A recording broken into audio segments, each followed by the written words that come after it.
माझे नाव रिंकू आहे। मी 24 वर्षाची जवान आणि सुंदर मुलगी आहे। मी शिक्षण झाल्यानंतर नोकरी करत होते। आज माझी सुट्टी होती आणि मी घरकामासाठी सामान खरेदी करण्यासाठी बाजारला गेले होते। उन्हामुळे मला चक्कर येत होती। मी एका आठवड्याचे सामान घेऊन घरी परत येत होते तेव्हा त्या काकांचा मला धक्का लागला। मला खूप लाजल्यासारखे झाले। माझ्यामुळे त्यांना खूप लागले होते। उन्हामुळे ते काका पण घामाघूम झाले होते। मी त्यांची माफी मागितली तेव्हा ते म्हणू लागले की ताई, मला कामाची खूप गरज आहे। ते म्हणाले की मी पूर्वी एका दुकानात काम करत होतो, परंतु नंतर ते दुकान बंद झाले आणि मी बेरोजगार झालो। मी रोज काम शोधण्यासाठी या बाजारात येतो, पण माझे वय बघून मला कोणी काम देत नाही। मी खूप वाईट परिस्थितीत आहे। तुम्ही माझ्यावर थोडे उपकार करा। तुम्ही जे मला काम सांगाल ते मी करेल। त्या काकांनी जबरदस्तीने माझ्या हातातील पिशव्या हातात घेतल्या आणि म्हणाले की तुमचे सामान मी गाडीपर्यंत पोहोचवतो, तुम्ही मला त्याचे काही पैसे द्या। त्या काकांची परिस्थिती पाहून मला त्यांच्यावर दया आली। ते काका माझ्या वडिलांच्या वयाचे होते। त्यांना पाहून मला माझ्या वडिलांची आठवण आली। ते काका खूप चांगले बोलत होते। मला ते चांगल्या घरातील वाटले। परिस्थितीने त्यांना या अवस्थेत आणलं होतं, त्यामुळे ते माझ्याकडे नोकरीची मागणी करत होते। म्हटलं ठीक आहे काका, मी तुम्हाला माझ्या घरी माझ्या घरकामासाठी ठेवून घेते। मला अशा माणसाची गरज आहे की माझ्या घरातील लहान लहान कामे करतील आणि बाहेरून सामान पण खरेदी करून येतील। तुम्हाला काही अडचण नसेल तर तुम्ही माझ्याबरोबर घरी येऊ शकता। माझं बोलणं ऐकून त्या काकांच्या चेहऱ्यावर हास्य उमटलं।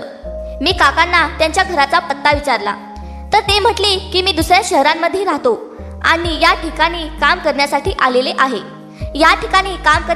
आलेलो आहे। मेहनत करून माझ्या मुलीचे मला लग्न करायचे आहे। सगळ्या वडिलांप्रमाणे ते काकाही आपल्या मुलीला सगळी सुख द्यायला विचार करत होते। त्या काकांचे बोलणे ऐकून माझ्या डोळ्यात अश्रू येऊ लागले। मी त्या काकांना म्हटले की तुम्ही काळजी करू नका, सगळं ठीक होईल। घरी आल्यानंतर मी त्या काकांना माझी घरातील सगळे कामे समजावून सांगितली। माझ्या घरात साफसफाई करायची होती, पण माझं घर काही घाण झालेलं नव्हतं। तेव्हा काका म्हटले की मी स्वयंपाक खूप छान करतो।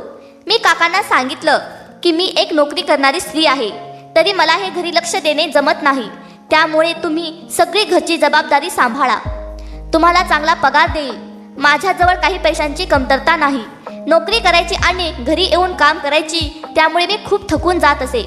त्यामुळे मी त्या काकांना आनंदाने घरी कामास ठेवले होते। ते काका मला खूपच इमानदार वाटत होते। त्यांना मी एक रूम राहायला दिली। एवढ्या मोठ्या घरात मी एकटीच राहत होते। खूप वर्षापासून मी माझ्या आई वडिलांना सोडून एकटी राहत होती। मला घरात बसून राहणे अजिबात आवडत नव्हते। जुन्या रूढी परंपरा या गोष्टी अजिबात पटत नव्हत्या। माझ्या वडिलांनी मला भरपूर शिक्षण दिले होते, पण त्यांना कधी असं वाटत नव्हतं की मी नोकरी करावी। त्यांना असं वाटत होतं की मी लग्न करून संसार करावा। त्यांनी माझ्या मोठ्या बहिणीचे त्यांचे शिक्षण पूर्ण झाल्याबरोबर लग्न लावून दिले होते, नोकरी करून दिली होती। मला माझ्या जीवनात हे सगळं नव्हतं पाहिजे। मला इतक्या लवकर लग्न करायचं नव्हतं। मला माझ्या पायावर उभं राहायचं होतं। मला माझ्या वडिलांनी सांगितलं होतं की बाहेरच्या रंगीत दुनियेचा कंटाळा आल्यानंतर तुला माझी आठवण येईल।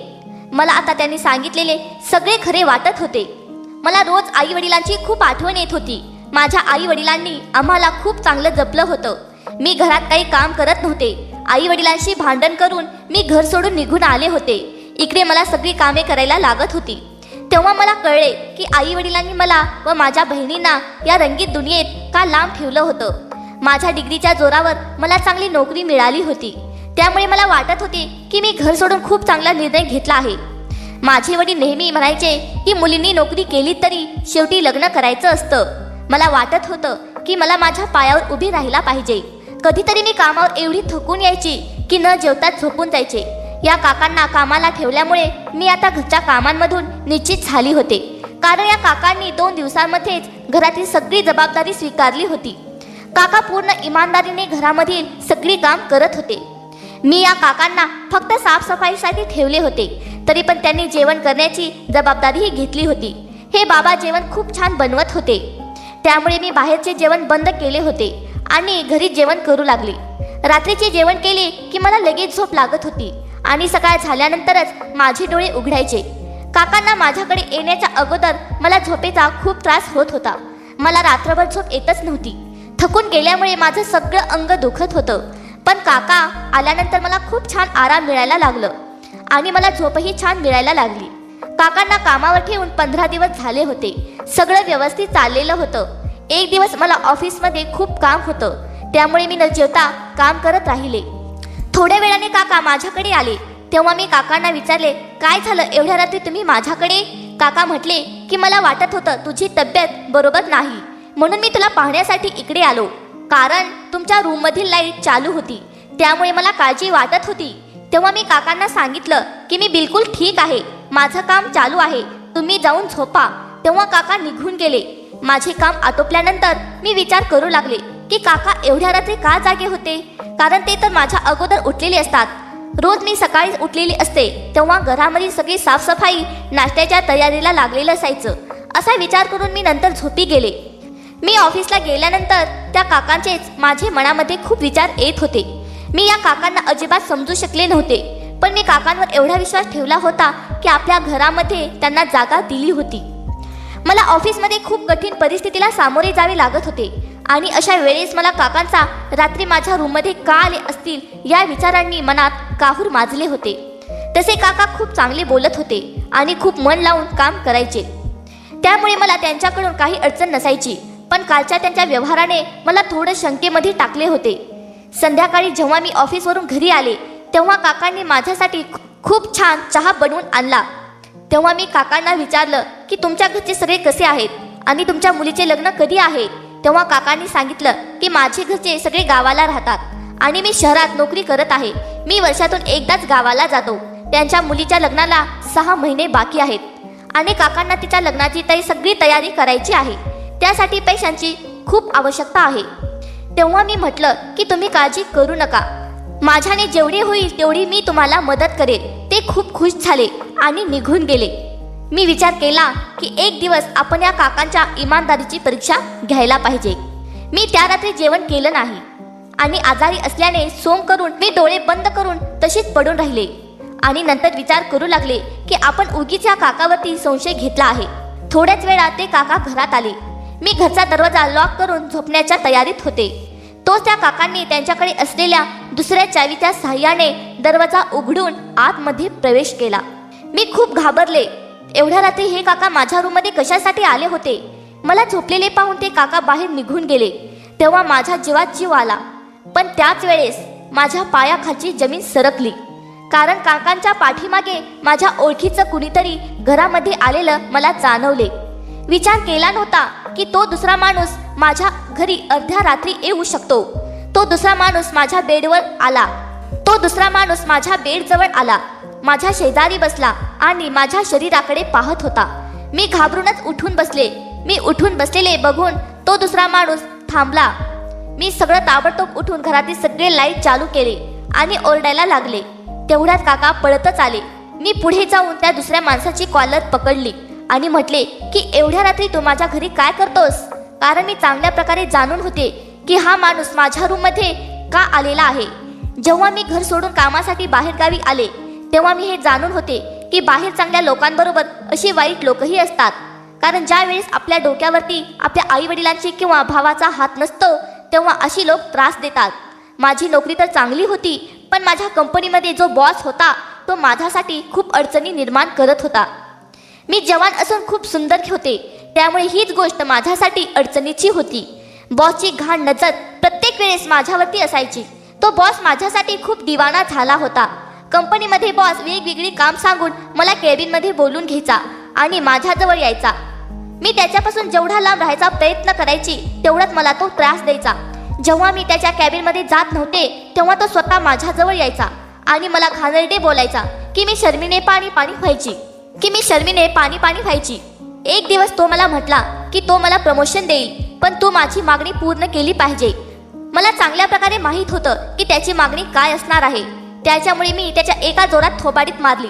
मी विचार पण करू शकत नव्हते की एवढ्या मोठ्या कंपनीमध्ये काम करणारा मॅनेजर एवढ्या घाण विचाराचा असेल. मी त्याच्या मुलीच्या वयाची होते, तरी पण माझ्याबरोबर अशा घाणेरड्या गोष्टी करताना त्याला लाज कशी वाटत नव्हती. जेव्हा मी त्याच्या थोबाडीत मारली तेव्हा ऑफिसमधून खूप मोठा हंगामा झाला होता आणि ही गोष्ट हेड ऑफिसपर्यंत गेली होती. मला माझ्या सफाईमध्ये काही बोलू दिले नाही आणि मॅनेजरने वरती सांगितले की मला प्रमोशन पाहिजे म्हणून. तिने माझ्यावरती खोटा आळ घातलेला आहे. मी तिला प्रमोशन देण्यासाठी नकार दिला. त्यामुळे तिने मला बदनाम करण्यासाठी हा खेळ रचला आहे. तो खूप जुना माणूस होता, त्यामुळे कंपनीने त्याच्यावरती विश्वास ठेवला आणि माझ्यावरती विश्वास ठेवला नाही आणि मला कंपनीने नोटीस दिली. त्यानंतर मी त्या मॅनेजरपासून खूप दूर राहत होते.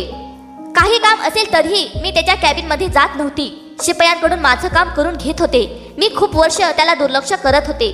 माझ्यासाठी ही नोकरी खूप महत्त्वाची होती, पण मला हे माहीत नव्हतं की ह्या मॅनेजरने माझा पाठलाग असून सोडलेला नाही.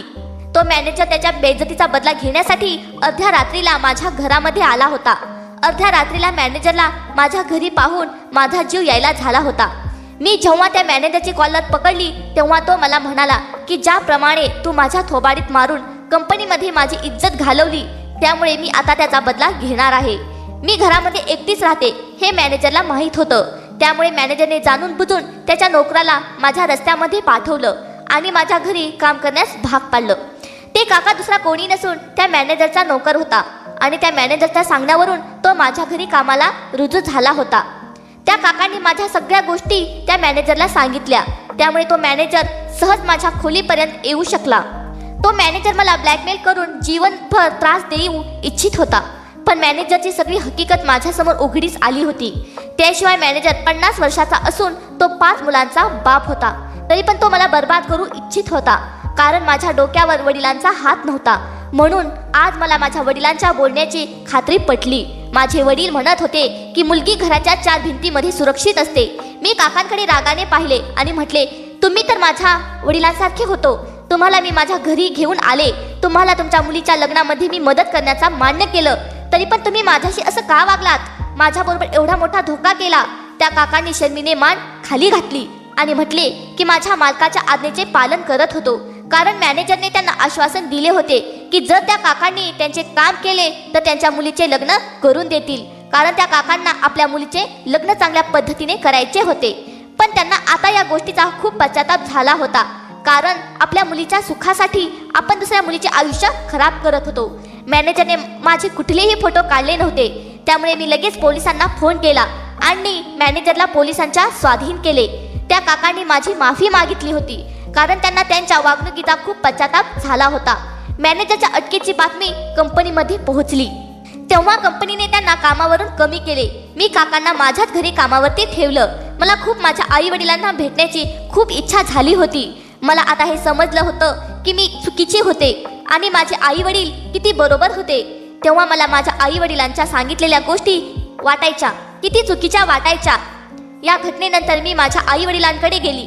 तेव्हा माझे आई वडील मला पाहून खूप खुश झाले. तेव्हा माझ्या वडिलांनी झाले गेले सगळे विसरून जा मला मिठीमध्ये घेतलं. मी म्हटलं की बाबा, मी खूप चांगली नोकरी करत आहे आणि आता मला लग्न करायचे आहे. तेव्हा माझे वडील खूप खुश झाले आणि म्हटले की तुला ज्या मुलाबरोबर लग्न करायचे आहे त्याच आम्ही तुझे लग्न लावून देऊ. तेव्हा मी वडिलांना म्हटलं की मला फक्त नोकरी करण्याची इच्छा होती, मला कोणीही पसंत नाहीये. त्यामुळे तुम्ही ज्या मुलाबरोबर माझं लग्न लावून द्याल त्याचबरोबर मी लग्न करेल.